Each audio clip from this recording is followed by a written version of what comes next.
तो स्वागत है आपका प्रीलिम्स विद हिमांशु में। जैसा कि आप जान रहे हैं कि हम पीवाईक्यू डिस्कस कर रहे हैं, तो आज हम 2022 के पॉलिटी के पीवाईक्यू डिस्कस करेंगे। तो चलिए शुरू करते हैं। हमारा पहला प्रश्न है कि निम्नलिखित कथनों पर विचार कीजिए। ईएचएन सान्याल, पहला विकल्प है कि ईएचएन सान्याल समिति की रिपोर्ट के अनुसरण में न्यायालय की अवमानना अधिनियम 1971 को पारित किया गया था। दूसरा कह रहा है कि भारत का संविधान उच्चतम न्यायालय और उच्च न्यायालय को अपनी अवमानना के लिए दंड देने हेतु शक्ति प्रदान करता है। तीसरा कह रहा है कि भारत का संविधान सिविल अवमानना और आपराधिक अवमानना को परिभाषित करता है। और चौथा कह रहा है कि भारत में कानून की अवमानना के विषय में कानून बनाने के लिए संसद में शक्ति निहित है। तो उपरोक्त में से कौन सा या से सही है? ठीक है, तो पहला ऑप्शन हम पढ़ते हैं दूसरे ऑप्शन को। दूसरा ऑप्शन कह रहा है कि भारत का संविधान उच्चतम न्यायालय और उच्च न्यायालय को अपनी अवमानना के लिए दंड देने हेतु शक्ति प्रदान करता है। तो ये एकदम सही है, क्योंकि हम जान रहे हैं कि अनुच्छेद 129 के तहत सर्वोच्च न्यायालय को और अनुच्छेद 215 के तहत उच्च न्यायालय को अपनी अवमानना के खिलाफ दंड देने की शक्ति प्राप्त है। तीसरा ऑप्शन कह रहा है कि भारत का संविधान सिविल अवमानना और आपराधिक अवमानना को परिभाषित करता है। अब यहाँ पे जरा एक शब्द देखिए, परिभाषित करता है। तो आप हम हमेशा हमको एक बात पता होनी चाहिए कि संविधान क्या करता है, एक रूपरेखा देता है, वो किसी चीज़ को परिभाषित नहीं करता है। ठीक है, जैसे ही परिभाषित करना या इस तरीके कोई भी शब्द आए तो एक मिनट रुकिए और सोचिए क्या ये सही है, क्योंकि संविधान परिभाषित करना या इस तरीके की चीज़ों में मतलब नहीं करता है। ठीक है, तो ये हमारा ऑप्शन, तीसरा ऑप्शन हमारा गलत हो गया। ठीक है, तीसरा गलत है। चौथा पढ़ते हैं। चौथा कह रहा है कि भारत में न्यायालय की अवमानना के विषय में कानून बनाने के लिए संसद में शक्ति निहित है। और ये एकदम सही बात है, क्योंकि संसद ही कानून बनाती है, तो जाहिर सी बात है कि न्यायालय के लिए भी बनाएगी। ठीक है, और तो ये हमारा चौथा सही है। हम्म पहला ऑप्शन कह रहा है कि एच एन सान्याल समिति की रिपोर्ट के अनुसरण में न्यायालय ने की अवमानना अधिनियम 1971 पारित किया गया था। 71, तो ये सही बात है। ठीक है, तो हमारा 1, 2 और 4 ऑप्शन सही है, और 1, 2, 4 बी में ही है। ठीक है, बाकी अगर हम सपोज करो हमको ये पहला नहीं भी पता होता तब भी 2, 4 सही होने के बाद हम पहुँचते ही नहीं, तो हमारा अपने आप आंसर बी हो जाता। ठीक है, चलिए आगे बढ़ते हैं। अगला प्रश्न है कि भारत के संदर्भ में निम्नलिखित कथनों पर विचार कीजिए। सरकारी विधि अधिकारी और विधिक फर्म अधिवक्ता के रूप में मान्यता प्राप्त हैं, किंतु कॉर्पोरेट वकील और पेटेंट न्यायविद अधिवक्ता के रूप की मान्यता से बाहर रखे गए हैं। ठीक है, दूसरा वो कह रहा है कि विधि विशेषज्ञों, विधिक परिषदों, बार काउंसिलों को विधिक शिक्षा और विधि महाविद्यालयों की मान्यता के बारे में नियम अधिकृत करने की शक्ति है। अब जरा पहला ऑप्शन देखिए।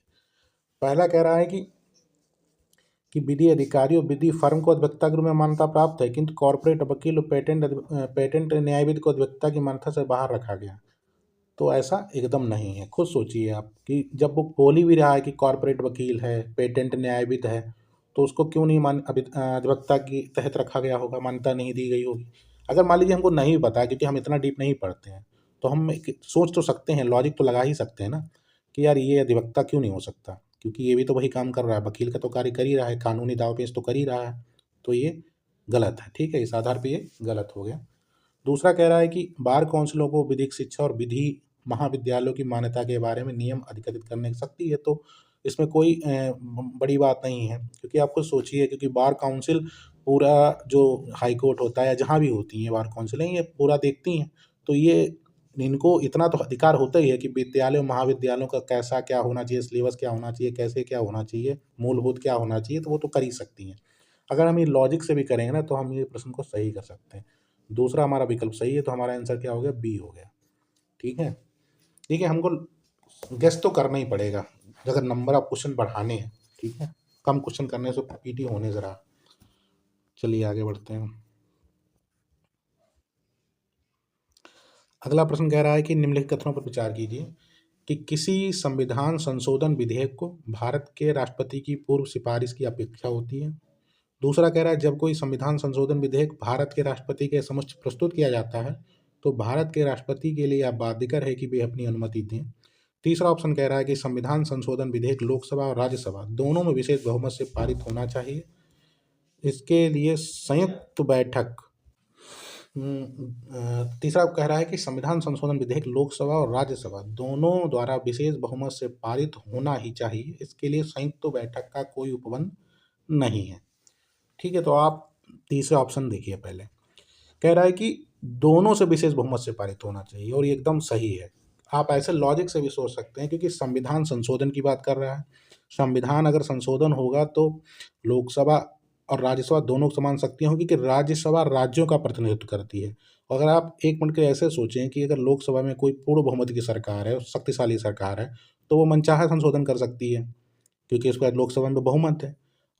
और राज्यसभा में क्या होता है, राज्यों का बहुमत है। अब किसी राज्यों में भिन्न भिन्न पार्टियों की सरकार हो सकती है तो उसके भी हित प्रभावित होंगे। तो राज्यों को भी समान अधिकार दिया गया है। अगर हम ऐसे भी सोचें ना तो हम अपने आंसर तो मतलब इसको हम सही कर लेंगे। दूसरा कह रहा है कि जब कोई संविधान संशोधन विधेयक भारत के राष्ट्रपति के समक्ष प्रस्तुत किया जाता है तो राष्ट्रपति बाध्यकर है। तो ये भी एकदम सही है। ठीक है, क्योंकि 24वें संविधान संशोधन अधिनियम 1971 के ने राष्ट्रपति को बाध्यकारी बना दिया है कि वह संविधान संशोधन विधेयक पर अपनी सहमति देने के लिए बाध्य है। तो ये भी हमारा सही है। पहला कह रहा है कि संविधान संशोधन विधेयक भारत की राष्ट्रपति की पूर्व सिफारिश की अपेक्षा है, तो ये गलत है। राष्ट्रपति की पूर्व सिफारिश की अपेक्षा इसमें नहीं है। ठीक है, तो हमारे 2 और 3 सही हैं और 2 और 3 बी ऑप्शन है। ठीक है, चलिए आगे बढ़ते हैं। अगला प्रश्न कह रहा है कि निम्नलिखित कथनों पर विचार कीजिए।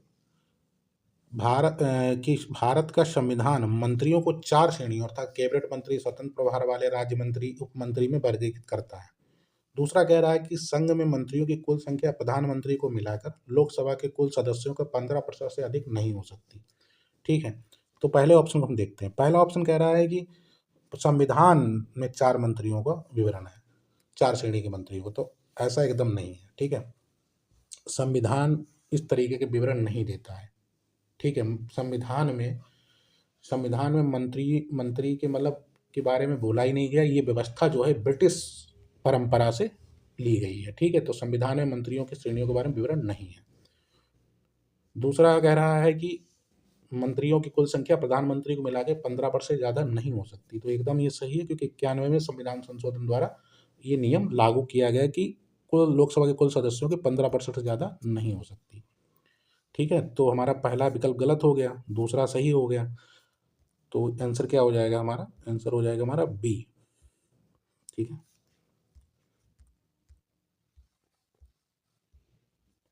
अगला प्रश्न है कि निम्नलिखित में से कौन सी लोकसभा की अन्य शक्तियां हैं? आपात की उद्घोषणा का अनुसमर्थन करना, मंत्रिपरिषद के विरुद्ध अविश्वास प्रस्ताव पारित करना, भारत के राष्ट्रपति पर महाभियोग चलाना। ठीक है, तो आप देखिए पहला ऑप्शन कह रहा है कि आपात की उद्घोषणा का अनुसमर्थन करना, तो ये लोकसभा की अनन्य शक्ति नहीं है। आपातकाल सपोज करिए कि पूर्ण बहुमत की सरकार है, वो जब चाहे आपातकाल लगा दे लोकसभा में तो उसके पास बहुमत है ही है। उसको मतलब अपने हितों के अनुसार भी वो आपातकाल लगा सकती है। राज्यों के हितों से उसको कोई मतलब ही नहीं है। तो राज्यसभा का प्रतिनिधित्व बराबर होता है, इसलिए इस प्रश्न को हम ऐसे ही गलत कर सकते हैं, सोच के भी गलत कर सकते हैं, क्योंकि लोकसभा जैसा चाहे वैसा नहीं कर सकती है। दूसरा कह रहा है कि मंत्रिपरिषद के अविश्वास प्रस्ताव पारित करना। ठीक है, तो ये सही बात है क्योंकि हमने पढ़ा है कि अनुच्छेद 75 में साफ लिखा हुआ है कि मंत्रिपरिषद लोकसभा के प्रति उत्तरदायी होती है। तो ये ऑप्शन हमारा सही है। तीसरा कह रहा है भारत के राष्ट्रपति पर महाभियोग चलाना, तो ये भी गलत है। इसमें भी राज्यसभा के पास समान शक्तियाँ होती हैं। ठीक है, क्योंकि अगर सपोज किसी सरकार के मौजूदा सरकार के पास क्या हुआ कि लोकसभा में पूर्ण बहुमत है, राष्ट्रपति लग रहा है उसके अनुसार कार्य नहीं कर रहा है या उसके कार्यों में मतलब विरोध दिखा रहा है, अपना आपत्ति दर्ज कर रहा है, तो वो राष्ट्रपति को चेंज कर दे। तो ऐसा तो होता नहीं है। और हम जानते हैं कि अनुच्छेद 61 में राष्ट्रपति पर महाभियोग चलाने की पूरी प्रक्रिया का वर्णन है। ठीक है, और राष्ट्रपति पर महाभियोग क्यों लगाया जाता है? जब वो संविधान के उल्लंघन के बारे में, और संविधान के उल्लंघन का वर्णन संविधान में नहीं है, मतलब उसको परिभाषित नहीं किया गया। ये भी ध्यान रखिएगा। तो हमारा आंसर क्या हो गया? हमारा आंसर बी हो गया। प्रश्न अगला है कि भारत में दल बदल विरोधी कानून के संदर्भ में निम्नलिखित कथनों पर विचार कीजिए। पहला कह रहा है यह कानून विनिर्दिष्ट करता है कि कोई नाम निर्दिष्ट विधायक सदन में नियुक्त होने के 6 माह के अंदर किसी राजनीतिक दल में शामिल नहीं हो सकता। दूसरा कह रहा है यह कानून कोई समयावधि नहीं देता है जिसके अंदर पीठासीन अधिकारी को दल बदल मामला विनिश्चित करना होता है। उपयुक्त कथनों में से कौन सा सही है? अब आप पहले को देखिए। पहला कह रहा है कि 6 माह के अंदर किसी राजनीतिक दल में शामिल नहीं हो सकता है, तो ये गलत है। क्यों? क्योंकि 6 माह के अंदर नहीं, 6 माह के बाद। अगर हम इसमें लॉजिक लगाएं तो हम ऐसे सोच सकते हैं कि 6 माह के अंदर सपोज कोई व्यक्ति है जिसको भी नया नया सदन में मनोनीत किया गया है, तो हो सकता है कि अभी अभी वो उतना उसके संबंध ना हुए हों अच्छे, और 6 माह बाद किसी राजनीतिक पार्टी के साथ उसके संबंध हो गए, अपने हित हो गए हों, तो वो किसी दल की सदस्यता ले सकता है। तो 6 माह के अंदर अगर लेगा तो उस पे दल बदल नहीं लगेगा, लेकिन 6 माह बाद लेगा तब उस पे दल बदल कानून लगेगा। तो हमारा पहला गलत हो गया। ठीक है। दूसरा कह रहा है कि यह कानून कोई समयावधि नहीं देता है पीठासीन अधिकारी को, तो ये एकदम सही बात है, क्योंकि किसी व्यक्ति पर दल बदल कानून लग रहा है या नहीं लग रहा है, इसकी जांच और इसकी जो भी है वो पीठासीन अधिकारी यानी लोकसभा में लोकसभा अध्यक्ष और विधानसभा में विधानसभा अध्यक्ष करता है, लेकिन इसकी कोई टाइम पीरियड फिक्स नहीं है कि इतने अंदर के अंदर ही वो अपना निर्णय देगा। ठीक है, तो ये एकदम सही है। दूसरा पहला हमारा गलत है, तो आंसर हमारा क्या हो गया? बी हो गया हमारा आंसर। ठीक है, आंसर हमारा हो गया बी। ठीक है, चलिए आगे बढ़ते हैं। अगला प्रश्न है हमारा, एक सेकेंड, कि भारत का महान्यायवादी और भारत का सॉलिसिटर जनरल ही सरकार के एकमात्र अधिकारी हैं जिन्हें भारत की संसद की बैठकों में भाग लेने की अनुमति है। दूसरा कह रहा है कि भारत के संविधान के अनुसार भारत का महान्यायवादी अपना त्यागपत्र दे देता है जब वह सरकार जिसने उसको नियुक्त किया था इस्तीफा देती है। अब देखिए, पहला ऑप्शन जाएंगे, कह रहा है कि महान्यायवादी और सॉलिसिटर जनरल को सरकार के एकमात्र अधिकारी। अब खुद शब्द एकमात्र अधिकारी, ये शब्द है ना एक्सट्रीम लग रहा है। एकमात्र मतलब इन लोगों के अलावा कोई भी सरकारी अधिकारी नहीं है जो संसद की बैठकों में भाग ले सकता है। थोड़ी अजीब सी बात है। ठीक है, तो इस तरीके जब बात कही गई हो ना, ऑप्शन दिया गया हो, तो उसमें एक मिनट रुकिए, सोचिए और सोचिए कि क्या एकमात्र यही होंगे? कई सारे हो सकते हैं ना, तो ये गलत है। दूसरा कह रहा है कि भारत के संविधान के अनुसार भारत का महान्यायवादी अपना त्यागपत्र दे देता है जब जिस सरकार ने उसको नियुक्त किया है वो इस्तीफा दे देती है। तो हमने आपको पहले ही बताया कि संविधान में ऐसा कुछ किसी चीज़ को बहुत परिभाषित या एक्सप्लेन नहीं किया गया है, ना ही बताया गया या ऐसा होने पे ऐसा है। संविधान एक रूपरेखा देता है। ठीक है, तो इन इस तरीके की छोड़ी जो बहुत एक्सप्लेन की गई चीज़ संविधान के अनुसार ये होता है, ये होता है, तो वहाँ एक मिनट रुकिए और सोचिए। तो इस तरीके से ये भी ऑप्शन हमारा गलत है, तो हमारा आंसर क्या हो गया? डी हो गया। ठीक है, संविधान रूपरेखा देता है, संविधान एक्सप्लेन नहीं करता है, तो आंसर क्या हो गया? डी हो गया।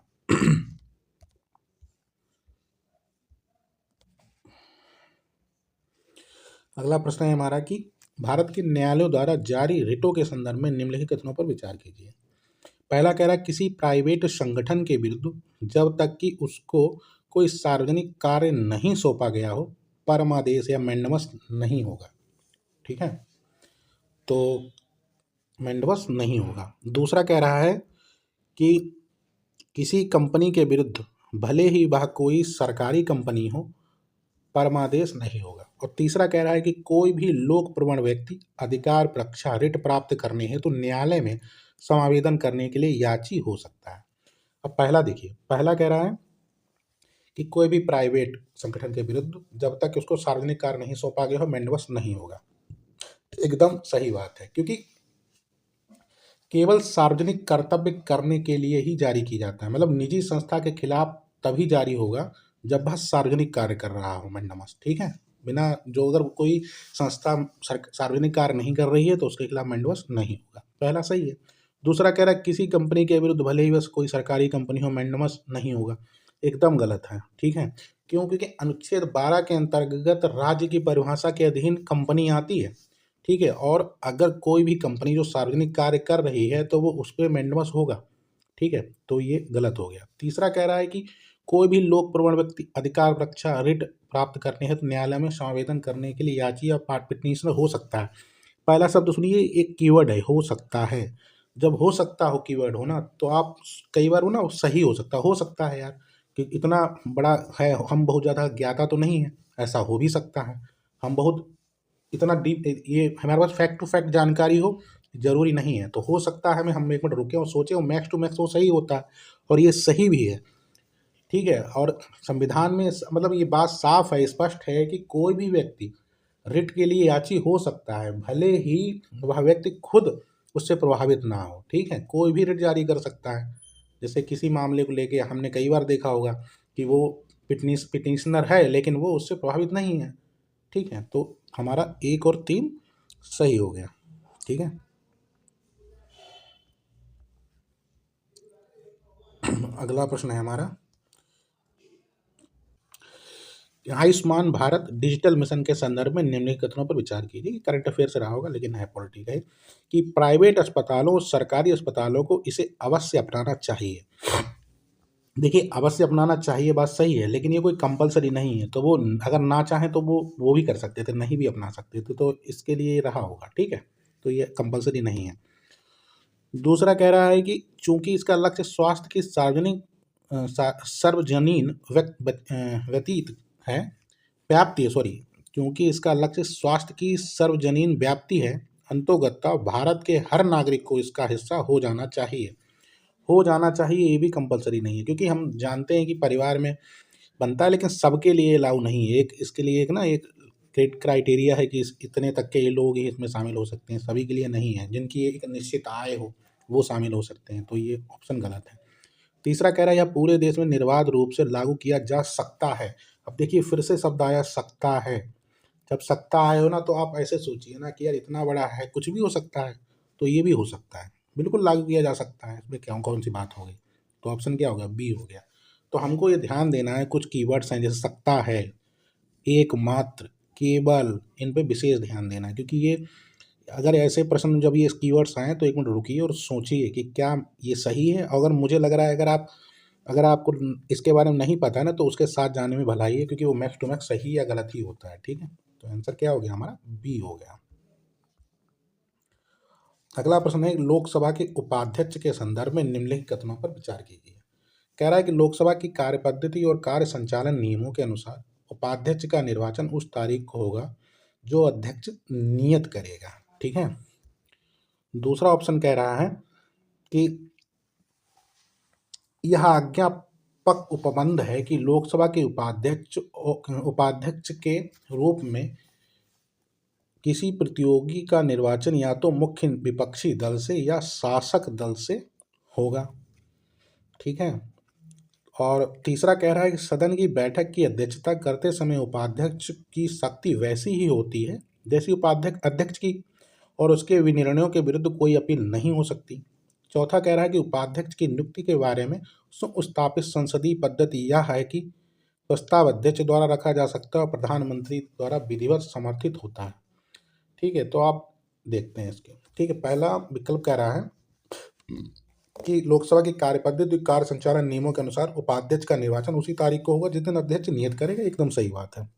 ठीक है, अध्यक्ष ही डेट को डिसाइड करता है कि इस दिन उपाध्यक्ष का चुनाव होगा। दूसरा कह रहा है यह आज्ञापक उपबंध है कि लोकसभा के उपाध्यक्ष के रूप में किसी प्रतियोगी का निर्वाचन या तो मुख्य विपक्षी दल से या शासक दल से होगा। तो ये नहीं है। ठीक है, ये रीत है कि मुख्यतः विपक्षी दल से होना चाहिए। ठीक है, ये कहीं बहुत उपबंध नहीं है इसका।